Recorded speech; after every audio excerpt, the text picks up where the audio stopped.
आजकाल सर्व ठिकाणी मटारचा सीझन चालू आहे. तर आज मी ही मटारची कचोरी करून तुम्हाला दाखवणार आहे. एकदम सोपी पद्धत, एकदम क्रिस्पी आणि खस्ता अशी ही कचोरी तयार होते. बघा, ह्या गरमागरम मी आता कचोऱ्या काढून कचोरीचं कवर हे एकदम क्रिस्पी आणि खस्ता असं बनलेलं आहे. बघा, एकदम वरचे त्याचे पापुद्रे सुद्धा सहज असे निघत आहेत आणि आतमध्ये फिलिंग सुद्धा छान अशी भरलेली आहे.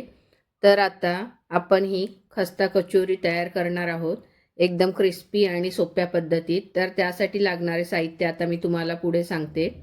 हे 2 कप भरून मी मैदा घेतलेला आहे. हे मेजरिंग कप घेतले आहे. तुम्ही वाटीने घेतलात मैदा तरी सुद्धा चालेल. त्यामध्ये मी चवीनुसार मीठ म्हणजे अर्धा चमचा मीठ घालून घेतलं आणि अर्धा चमचा ओवा घालून घेतला. हे मोहनासाठी तेल घालून घेतलं. तेलाऐवजी तूप वापरलं तरी सुद्धा चालेल. मी एक मोठा चमचा भरून हे तेल घालून घेतलं आणि मैद्याला चांगलं चोळून घेते, म्हणजे मोहन चांगलं मैद्याला लागेल. हे असं हाताने छान असं मळून घ्यायचं आहे. तेल सर्व मैद्याला चोळून चोळून लावून घ्यायचं आणि अशी घट्ट गोळी तयार होत नाही तिथपर्यंत हे आपल्याला मोहन लावून घ्यायचं आहे मैद्याला. आता हे मोहन चांगलं आपलं झालेलं आहे. साधारण 5 मिनटं तरी आपल्याला हे लागतात. आणि मग आता थोडं थोडं पाणी घालून हे घट्टसर असं मैदा आपल्याला मळून घ्यायचं आहे. जास्त पातळसुद्धा करायचं नाही आहे, जास्त घट्टसुद्धा नाही, मीडियम असं आपल्याला मळून घ्यायचं आहे. बघा, मी तुम्हाला दाखवते. आता हे आपलं छान असं मैदा मळून झालेलं आहे बघा. आणि त्यावरती झाकण ठेवून मी आता हे साईडला ठेवून देते. तिथपर्यंत मी कचोरीची फिलिंगची तयारी करते. तर हे 1 वाटी मी ओले मटार घेतले आहे. हे कच्चेच घेतले आहे, मी बॉईल वगैरे काही करून घेतलेले नाही. त्याच्यात 7 ते 8 लसूण पाकळ्या, 2 मिरची आणि थोडे कोथिंबीरचे देठ घालून हे मिक्सरला बारीक करून घेतलं. आता हा पॅन ठेवला आहे मी गॅसवरती. त्यामध्ये 1 चमचा भरून तेल घालून घेतलं. तेल हलकंसं गरम झालं की त्यामध्ये 1 चमचा कुटलेले धणे आणि 1 चमचा कुटलेली बडीशेप घालून घेतली. गॅस एकदम मीडियम ठेवून घेतला आहे मी. आणि हे हलकंसं गरम झालं, तडतडल्यासारखं थोडं दिसलं की त्यामध्ये बाकीचे मसाले घालून घेते. तर पाव चमचा मी हळद घातली, अर्धा चमचा गरम मसाला आणि 1 चमचा घरगुती लाल तिखट घालून घेतलं. हे सुद्धा त्या तेलामध्ये परतवून घ्यायचं. थोडंसं परतलं की त्यामध्ये जे वाटून मटाराने घेतले आहे मिक्सरला फिरवून, ते घालून घेतले.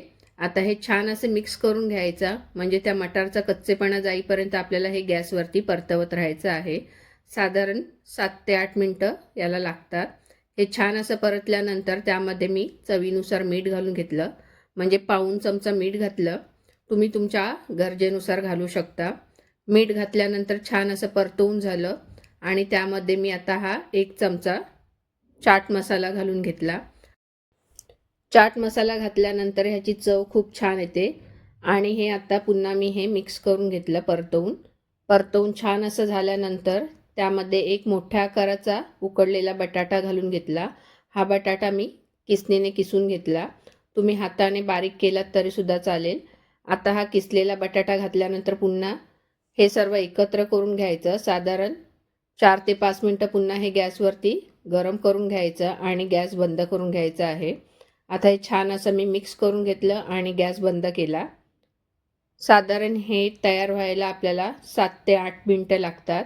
आणि ही वरून मी कोथिंबीर घालून घेतली. गॅस बंद केलेला आहे. आता हे थंड होईपर्यंत तसंच ठेवायचं आहे.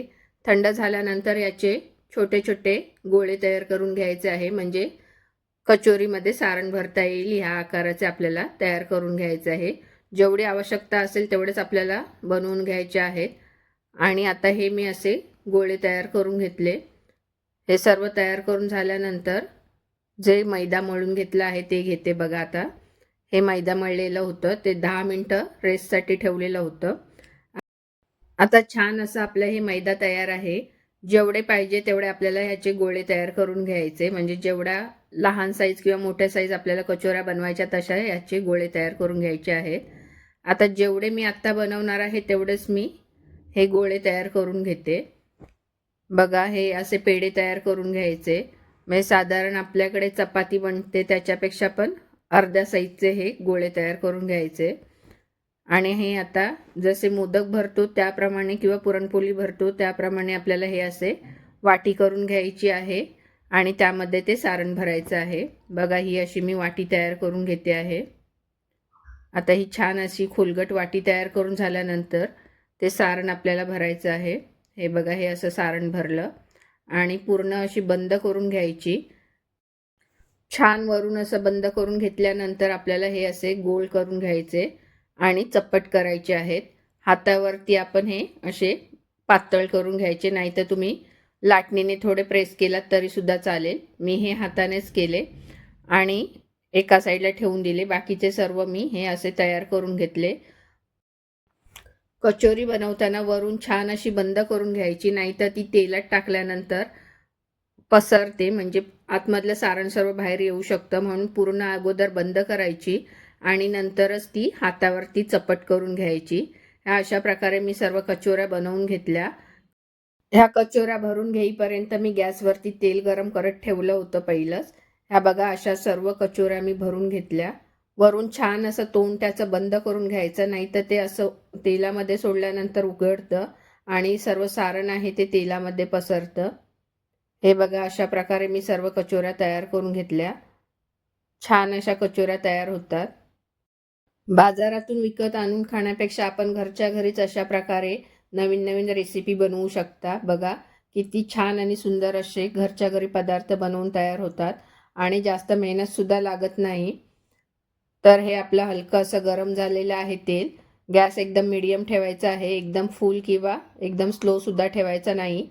आता हे हलकं म्हणजे असं गरम झालेलं तेल आहे, त्यामध्ये ह्या कचोऱ्या सोडून घ्यायच्या आहे.